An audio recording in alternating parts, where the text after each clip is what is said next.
Marriage ఇప్పుడు ఏం చేసుకుంటారా చిన్ను? ఇంకో 2 years పడుతుంది. ఏందక్క నువ్వేమో 2 సంవత్సరాల తర్వాత పెళ్ళి అంటాను, బయటనేమో నీ పెళ్లి సంబంధాలు వస్తాయి అంటారు, నెక్స్ట్ నీ పెళ్ళే అంటారు. ఓ నాకు వచ్చిన ఒక ఫోటోకి ఊర్లో నా పెళ్ళే అనుకుంటాలా? ఏం ఊర్రా చిన్నిది? మరి నీకు వచ్చిన సంబంధం వట్టిదే నాకు నిజంగా అది? లేదురా, ఏదో ఫొటోస్ పంపించిళ్ళు, రిజెక్ట్ చేసేసిన. నాన్న ఆల్రెడీ వాళ్ళతో మాట్లాడిండు కూడా. అవునా అక్క, నేను ఇప్పుడే రాఘవ అన్నను కలిసిన. పెళ్ళాని అంటే నేను నిజమేనా అని అడగడానికి వచ్చిన. ఓహ్ రాఘవ చెప్పిండా? మొన్న వాళ్ళు నామే ప్రాంక్ చేస్తే నేను అట్లా ఫోటోలు చూపించి నా పెళ్ళని చెప్పేసి ప్రాంక్ చేసినలే.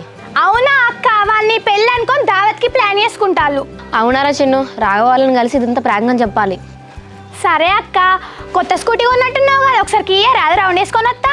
ఇప్పుడు ఎందుకు రా చిన్ను? ఎండ చూసినావు ఎట్లా కొడతాను? ఈవినింగ్ మన ఇద్దరం బయటకు వెళ్ళొద్దాం.